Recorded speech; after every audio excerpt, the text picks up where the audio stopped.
Eclesiastés capítulo 10, verso 1, ha sido el verso base para nosotros durante toda esta conversación. Y dice, las moscas muertas hacen que el ungüento del perfumista dé mal olor. Y hablamos de cómo la unción no es algo esotérico, abstracto, que está allá arriba para cierto grupo de personas específicas, sino que cada hijo e hija de Dios vive diariamente bajo la unción. Y cuando tú combinas los talentos que Dios te ha dado con el don que Dios te ha dado y el regalo de la unción que Él ha puesto en tu vida, comienzan a fluir las cosas de forma diferente. Así que la primera semana definimos la unción. Hablamos de la unción desde la perspectiva bíblica. La segunda semana hablamos acerca de la unción y lo que repele la unción. Hablamos de la vida de Saúl, no sé si recuerdan, y qué cosas hizo Saúl en su vida.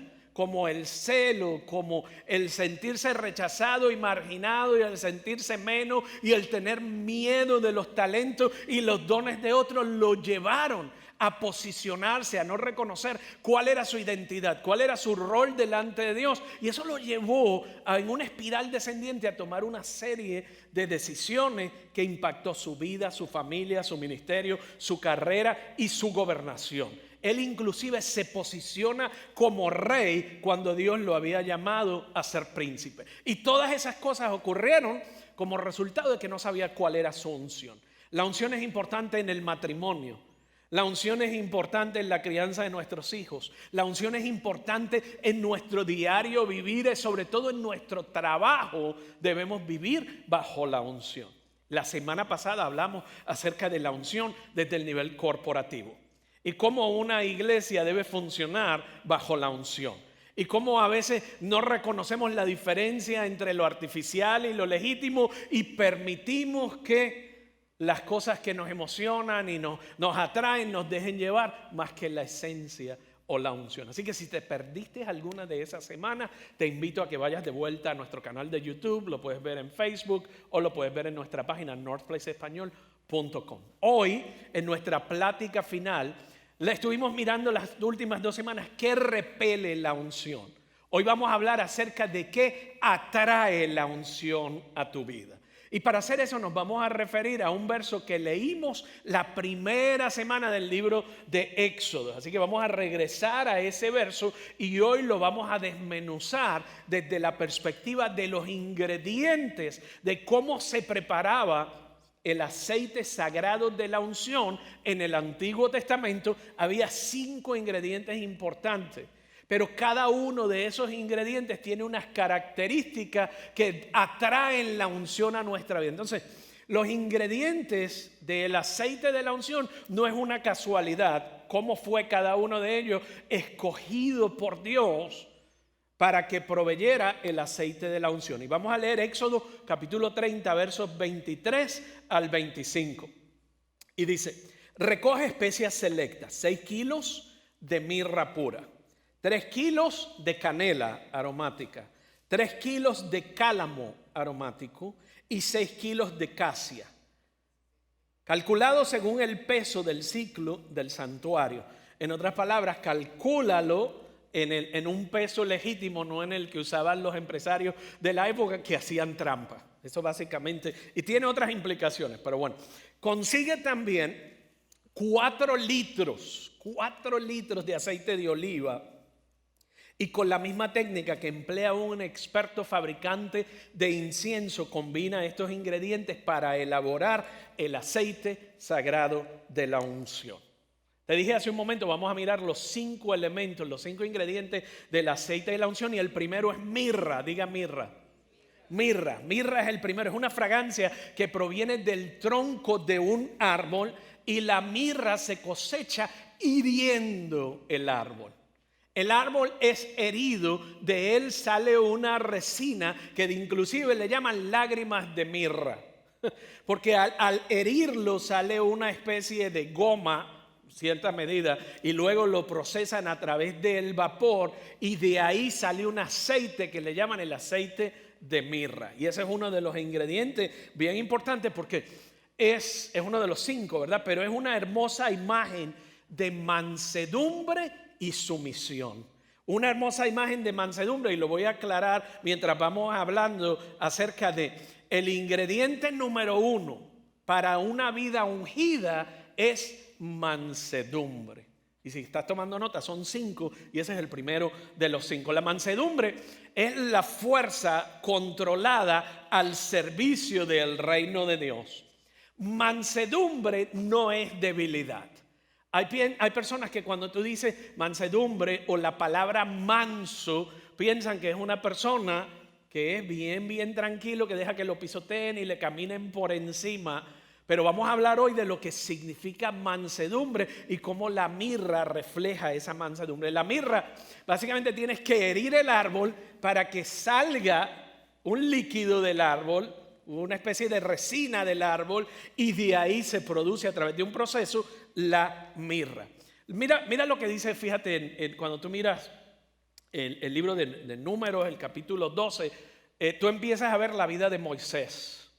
Y puedes ver cómo, de hecho, las escrituras hace referencia a mansedumbre, y la vida de Moisés y la vida de Jesús son dos grandes ejemplos de lo que significa vivir en mansedumbre o ser una persona mansa. Eso significa someter todo a Dios en obediencia y hacer lo que Él te dice sin importar lo que digan los demás o el parecer o el éxito. Moisés pasa de ser un príncipe a ser un cuidador de ovejas en el desierto. Él se cría como el príncipe, el hijo de la hija del faraón, lo cual lo hacía un príncipe, ¿no? Y Dios lo despoja del mármol de Egipto, lo despoja de la seda, lo despoja del satén, del próspero lugar en el que él había crecido toda su vida. En otras palabras, lo despoja de una buena vida en Egipto y ahora lo pasa a pastorear ovejas, no por un periodo corto, sino por 40 años en el desierto. Pero durante esos 40 años, en una sociedad que todo es instantáneo, en la que vivimos nosotros, y la persona quiere hacerse una persona de éxito de la noche a la mañana, y usted ve los comerciales en medio de la noche cuando usted no puede dormir y le dan cómo bajar 30 libras en 3 días o cómo hacerte multimillonario en una semana, y básicamente es el deseo profundo de la gente ¿de qué? De lo instantáneo. Pero Dios es un Dios de proceso. Y él toma a Moisés y de príncipe lo lleva a cuidador de ovejas, queda allí por 40 años, pero finalmente Moisés pasó de operar en sus dones a operar en su unción. Como príncipe él operaba en autoridad, por la autoridad que le había sido otorgada, por sus dones naturales, pero luego de 40 años en el desierto comienza a operar por su unción y en mansedumbre. Hay una gran diferencia entre unción y dones. El talento llena una iglesia y llena un estado y entretiene a una multitud. La unción rompe yugos, cadenas y ataduras. La idea y la pregunta es: ¿está siendo entretenido por dones o está siendo cambiado por unción? Demasiadas personas han llevado a otras personas hacia sí mismos. Han hecho de sí mismos una marca y en lugar de llevarlos a Cristo, lo llevan hacia su propia personalidad. Cuando tú llegas a un lugar de humildad como el que llegó Moisés, tú llegas a ese lugar de total sumisión, donde igual que dijo María, la madre de Jesús, que ella le dijo: todo lo que Él diga, háganlo. Ese es un lugar de mansedumbre. Todo lo que Él diga, háganlo, le dijo María en la fiesta y en las bodas de Caná, y ahí se lleva a cabo su primer milagro público. Debemos tener reverencia y respeto a la presencia de Dios y a la unción. El segundo ingrediente es verticalidad. Verticalidad. La canela es el segundo ingrediente y es sinónimo de verticalidad. La canela crece a 30 o 40 pies. De hecho, me entretuve tanto viendo los videos de YouTube de cómo crece la canela. Y dice que los árboles crecen tan altos y tan rectos que es una de las cualidades principales del árbol en el que se saca la canela. De los árboles de canela, los cuales crecen en forma recta y sin curva, se saca la canela aromática. Ese segundo ingrediente para una vida ungida se llama rectitud, se llama verticalidad. Y cuando hablo de vivir en verticalidad, no estoy hablando de sentirnos superiores a los que parecerían ser menos espirituales. Eso no es espiritualidad, ni tampoco es verticalidad. Cuando hablamos de verticalidad, no despreciamos a la gente, no menospreciamos a la gente, sino que hay una verdad que cuando tomamos una posición recta, cuando defendemos lo que es correcto, la unción es atraída a nuestras vidas. La unción, hay una cita de hecho de Martín Lutero que dice: sabes que el mundo entero parece estar en tu contra. Martín Lutero fue el gran reformador.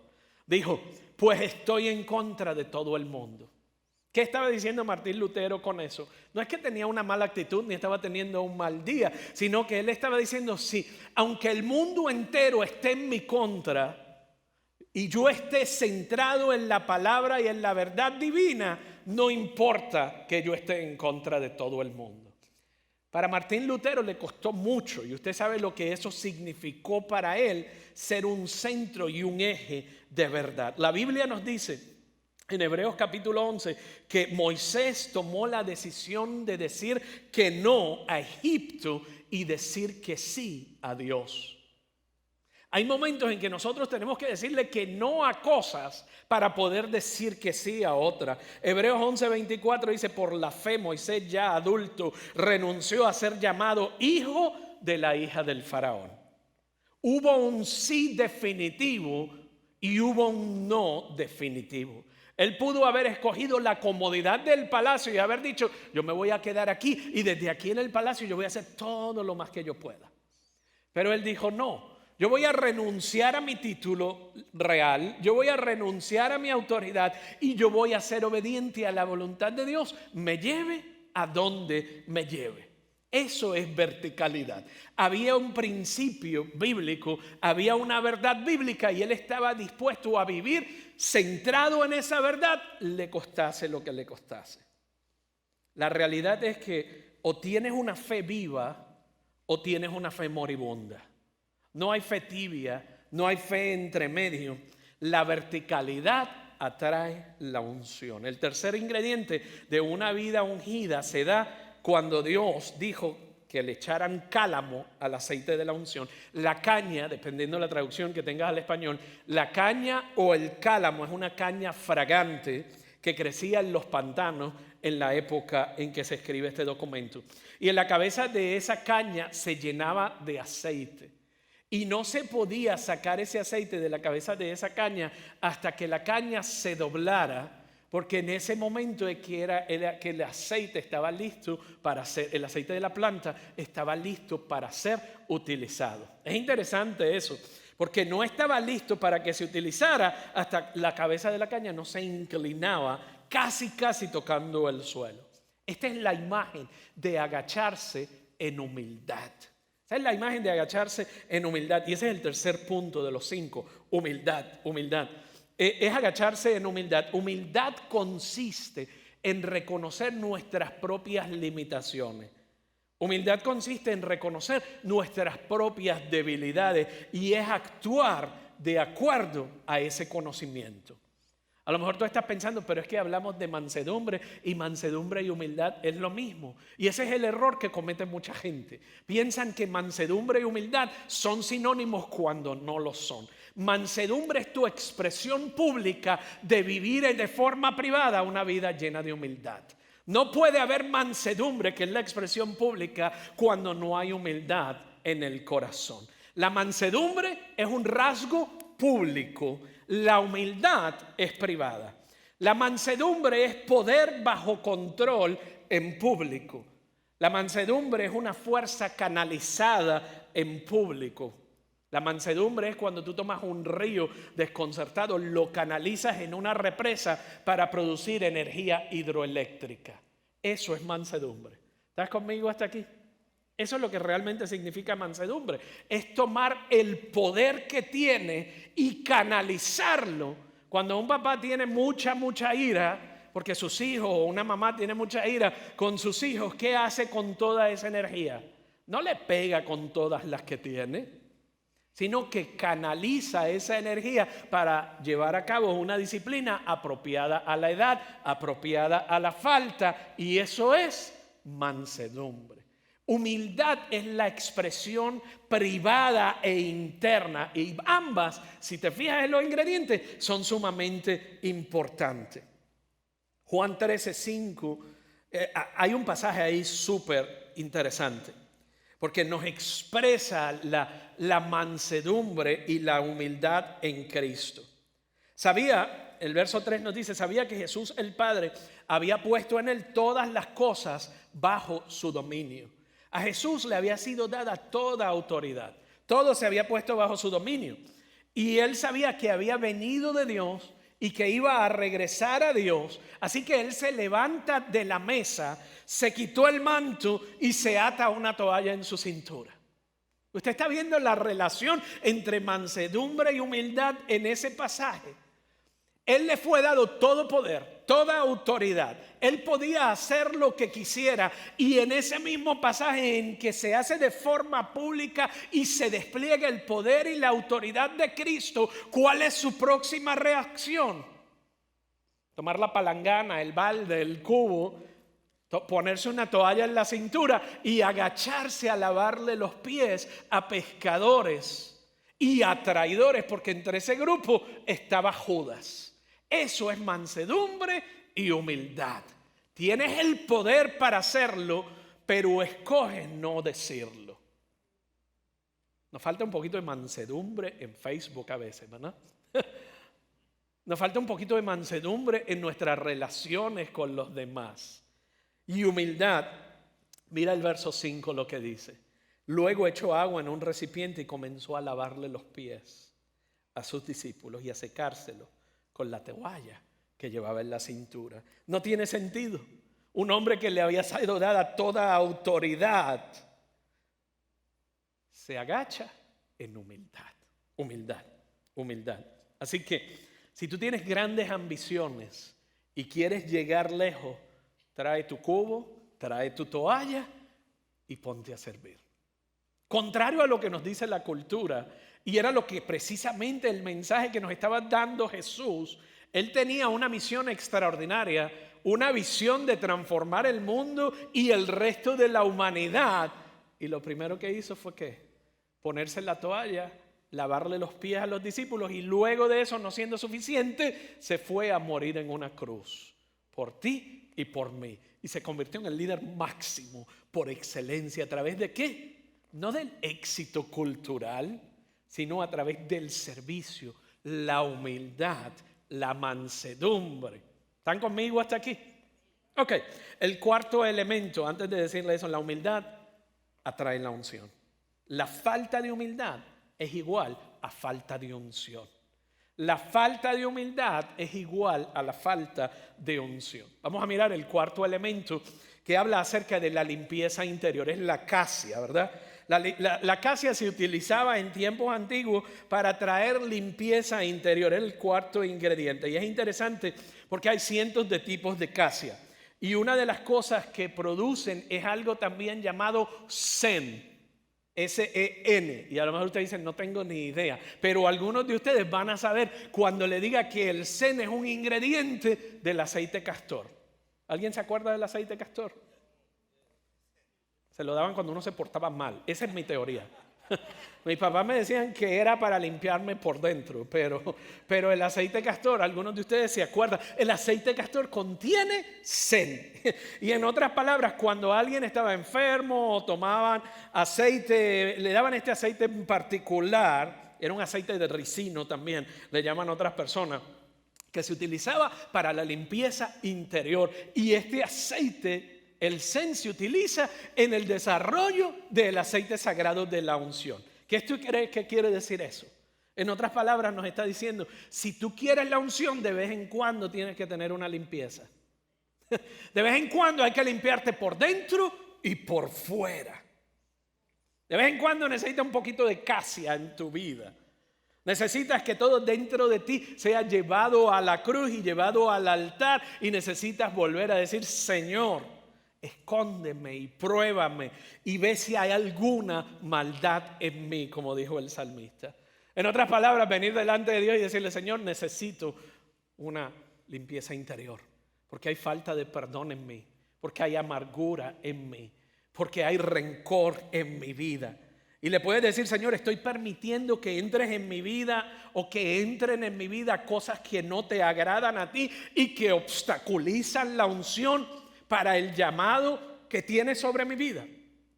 Porque las cosas, antes de que sean un hecho, son un pensamiento.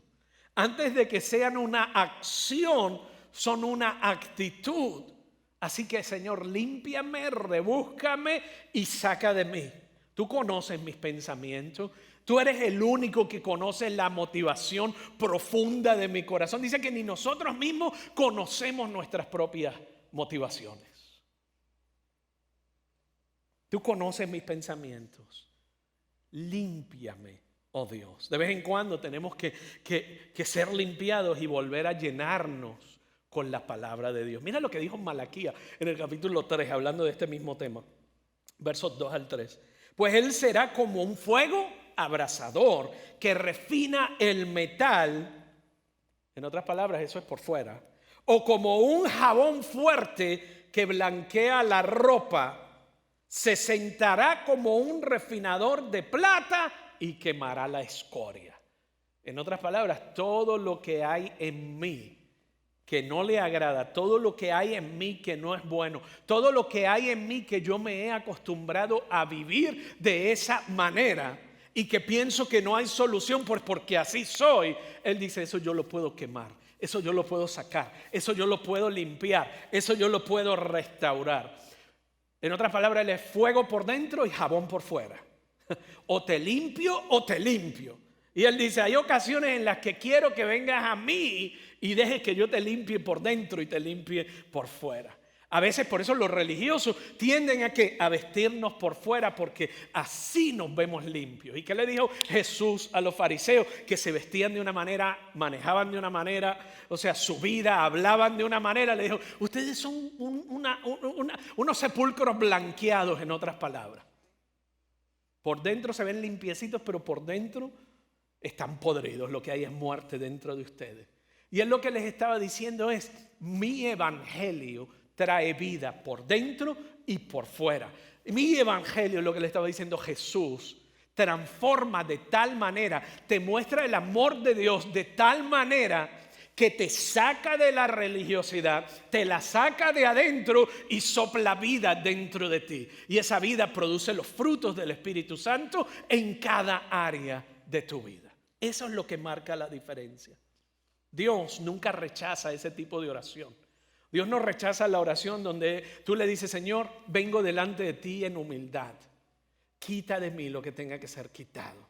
Enséñame a amar, enséñame a perdonar, enséñame a vivir en relaciones restauradas, enséñame a vivir en medio de mi pérdida, de mi angustia, de mi dolor. Enséñame a vivir de nuevo, de acuerdo a tu verdad y de acuerdo a tu vida y de acuerdo a tu propósito. ¿Por qué? Porque como le dijo Pablo a la iglesia en Filipo, el que comenzó en ti tan buena obra la va a completar. Entonces no es para que te quedes ahí. Esa es una mentira del enemigo. Él quiere moverte, cambiarte y transformarte. El quinto elemento: la llenura del Espíritu Santo. El ingrediente de mayor cantidad en todo, ¿qué era? El aceite de oliva, ¿se acuerdan? Y el aceite de oliva es representativo del aceite del Espíritu Santo o del Espíritu Santo. No puedes tener unción sin aceite. No puedes tener la unción sin el aceite del Espíritu Santo. Entonces le dijo: vas a tomar un contenedor, ahí 5 cuartos y es el componente más importante de la unción. Les estaba diciendo: sean llenos del Espíritu Santo. ¿Sabes por qué algunas personas parecen estar estancadas en el pasado? Porque siempre están recordando los buenos tiempos cuando se trata de la iglesia. Siempre están recordando lo bueno que era antes. ¿Por qué? Porque no han tenido un nuevo encuentro con Dios. No han tenido un nuevo encuentro con Dios y viven del recuerdo de una experiencia pasada. Viven del maná de ayer y no viven de un maná fresco. Pero ¿sabes qué? Cristo sigue vivo. Cristo resucitado sigue deseando llenar con su Espíritu Santo a cada uno de nosotros en este tiempo y en esta generación. Yo recuerdo una conversación que tuve con Juan Carlos mientras me preparaba, recordé esta conversación. Y caminábamos por el parque, él y yo, y me dice, oye papi, tengo que contarte esto. Hace 2 semanas atrás estábamos todos en el campus de la universidad con esta crisis, dificultades, retos que hemos tenido en este semestre, y una compañera de su grupo, de su célula, de su grupo de estudiantes, que se reúnen todas las semanas para estudiar la palabra y crecer en fe, mandó un mensaje por texto o lo puso en las redes públicas, no me acuerdo, de redes sociales. Y él dice que esperaban que llegaran unos 20 estudiantes. Dice, llegaron 150 estudiantes en menos de 1 hora. Y en el centro del campus, ahí donde está la fuente principal de la Universidad de Baylor, comenzaron a adorar a Dios, comenzaron a cantarle a Él. Dice que la presencia tangible de Dios era que se podía palpar, se podía cortar. Dios está vivo, el Cristo resucitado quiere llenarte de su Espíritu Santo. No hay necesidad para vivir de los restos del aceite de ayer. Él quiere que tú vivas con un aceite fresco, una unción fresca, pero hay que buscarla, hay que pedirla, hay que desearla, hay que vivirla. Algunas personas están estancadas, pero Cristo sigue vivo. ¿Qué dijo él a través del profeta Joel? En los últimos días derramaré de mi espíritu sobre toda carne. Y por eso el salmista en el Salmo 92 dijo, seré ungido con aceite fresco. ¿Sabe que el aceite de oliva extra virgen es verde? ¿Qué significa verde? Algo nuevo. ¿Qué significa cuando una fruta está verde? Significa que es algo nuevo. Significa que el aceite fresco, el aceite nuevo de la unción está ahí para ser derramado por Él y recibido por ti. No hay nada peor que aceite rancio. No hay nada peor que el aceite viejo, el aceite fresco. ¿Sabes cómo proviene? De la trituración. Proviene de la trituración. Si usted agarra una aceituna y la muerde o la presiona con sus manos, le va a salir un tipo de leche blanca que es bien amarga. De hecho, si tú pruebas la aceituna sin haber sido curada para quitarle la amargura, escucha esto bien, la aceituna hay que curarla para arrancarle la amargura. Porque si no, usted prueba la fruta y es muy amarga para su consumo. Y entonces, ¿qué hace Dios con la aceituna? La tritura, lo vimos en la primera semana, ¿usted se acuerda? La tritura. Y de ahí sale ¿qué? El aceite. Y el aceite es representativo de la unción. Lo que tú estás viviendo no lo estás viviendo para ser destruido. Lo que tú estás viviendo es parte de la trituración y de ese proceso va a salir un aceite fresco. Mira lo que dijo Pablo a la iglesia en Corinto en el capítulo 4 de la segunda carta. Por todos lados nos presionan las dificultades, pero no nos aplastan. Estamos perplejos, pero no caemos en la desesperación. Somos perseguidos, pero nunca abandonados por Dios. Somos derribados, pero no destruidos. Mediante el sufrimiento, nuestro cuerpo sigue participando de la muerte de Jesús para que la vida de Jesús también pueda verse en nuestro cuerpo. Mediante el sufrimiento, somos derribados, pero no destruidos. En otras palabras, la forma de preservar la aceituna es triturándola. Si usted deja la aceituna sin hacer nada, sin procesarla, se va a podrir. Pero cuando tú presionas la aceituna, preservas la aceituna. Entonces lo que los presiona, lo que nos tritura, no vino para destruirnos, sino que vino para ser utilizado, para sacar de nosotros un aroma agradable. A ninguno de nosotros nos gusta vivir presionado. A nadie, a ninguno de nosotros. O sea, cuando tú recibes un llamado del médico y te dice, quiero que vengas porque necesitamos discutir los resultados. Cuando te llaman de la escuela después que usted ha estado haciendo homeschooling durante todo COVID y te llama la maestra y te dice necesito hablar contigo, ninguno de nosotros quiere vivir eso. Cuando alguien cierra su corazón y te da la espalda. Cuando te sientes absolutamente incapaz y asustado. Cada uno de nosotros conoce ese lugar lleno de lágrimas del que hablo. En el que te preguntas, ¿dónde está Dios?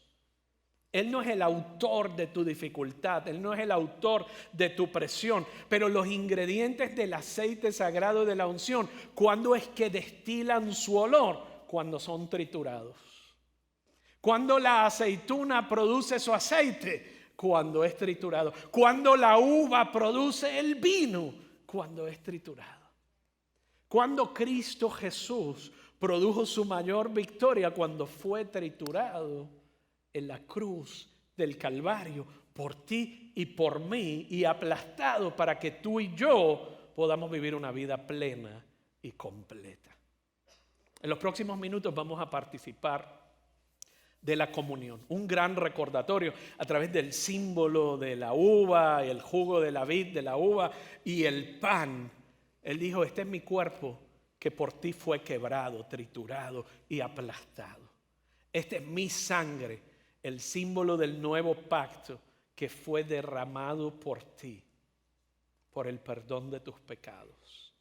Él permitió que su vida expidiera un mejor aroma en el momento de su mayor reto y de su mayor dificultad. Yo quiero compartir un video contigo que Pastor Brian hizo hace unos 3 años en un viaje a Israel. Y yo quiero que escuches el triturado de la aceituna mientras va pasando por la piedra. Veamos.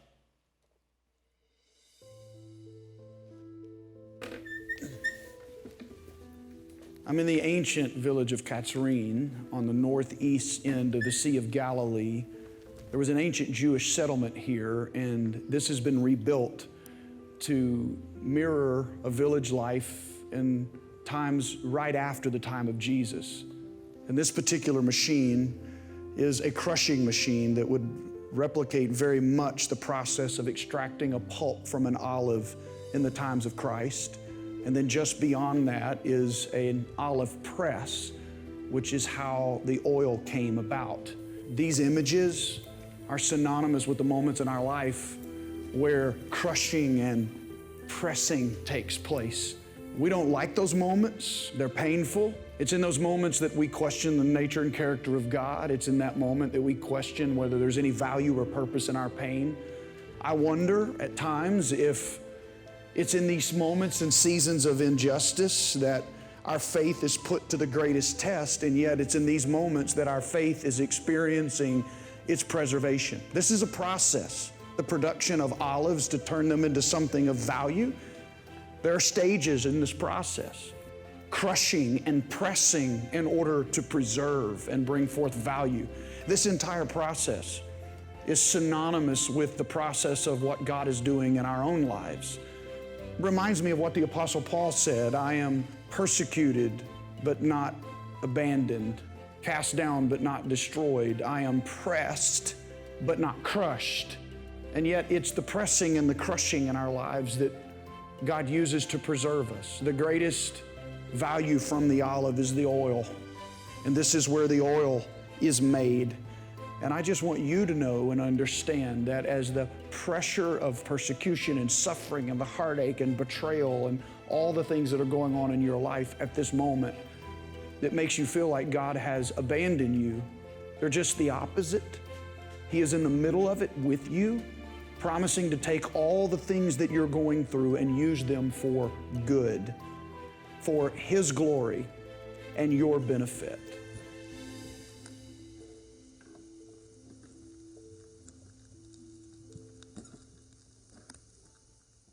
Hay veces que no podemos entender el momento que estamos viviendo, ni tampoco podemos ver en el momento en el que estamos viviendo cómo Dios va a utilizar, cómo Él va a utilizar nuestro dolor, nuestra tristeza, nuestro reto y nuestra dificultad. Es imposible de verlo, porque el dolor es demasiado grande. Pero es en esos momentos donde nos sustentamos y nos paramos en su promesa. Porque Él sigue siendo el Dios de vida, el Dios que liberta y el Dios que transforma.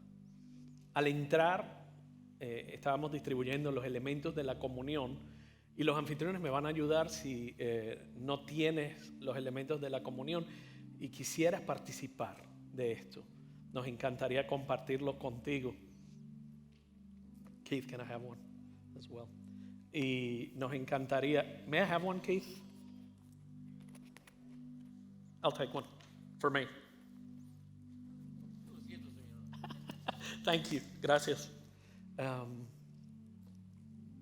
Hay momentos en nuestra vida en que necesitamos un recordatorio como este. Necesitamos conmemorar su muerte. Si estás con nosotros en línea, utiliza una galleta, una tortilla, un pedazo de pan y jugo de uva o lo que puedas alcanzar. Y nos encantaría que compartieras con nosotros este momento de comunión.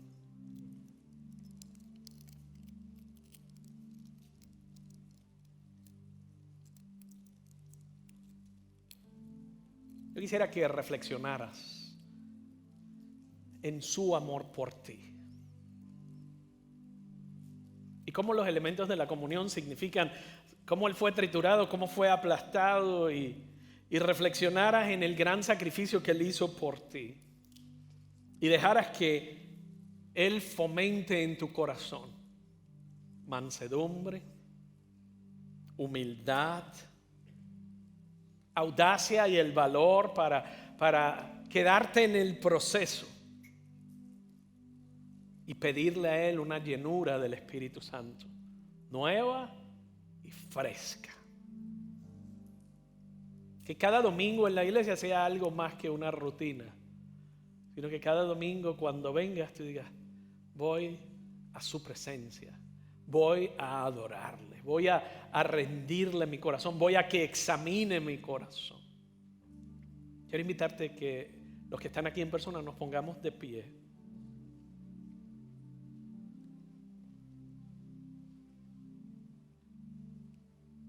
La noche en que Jesús fue entregado, Él tomó el pan y tomó la copa y luego de bendecirlos, tomó el pan y les dijo, este es mi cuerpo, que por ustedes es partido. Cuando Él dijo, este es mi cuerpo que por ustedes es partido, no solamente le hablaba a sus 12 discípulos, sino que te hablaba a ti y a mí. Este es mi cuerpo, dijo Jesús, que por ti es partido. Por tu libertad, porque tú vivas una vida completa, entera y llena de Él. Tomemos todos el pan.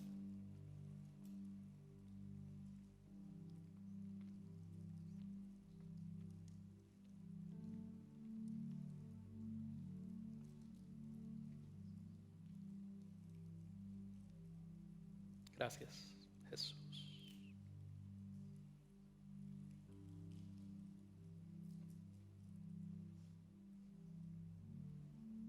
Y asimismo tomó la copa, la levantó y le dijo, esta es mi sangre, el nuevo pacto que por ustedes es derramada por el perdón de sus pecados. Tomemos todos de la copa.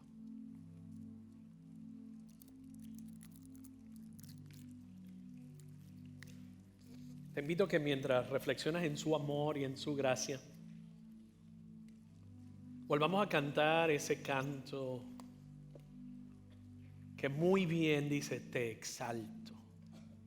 Y a través de lo que aprendimos hoy, compartimos hoy a través de la palabra, tú puedes decirle, Señor, te doy gracias. Te doy gracias porque aún en medio de mi reto, de mi dificultad, hoy yo sé que en ti tendré la victoria.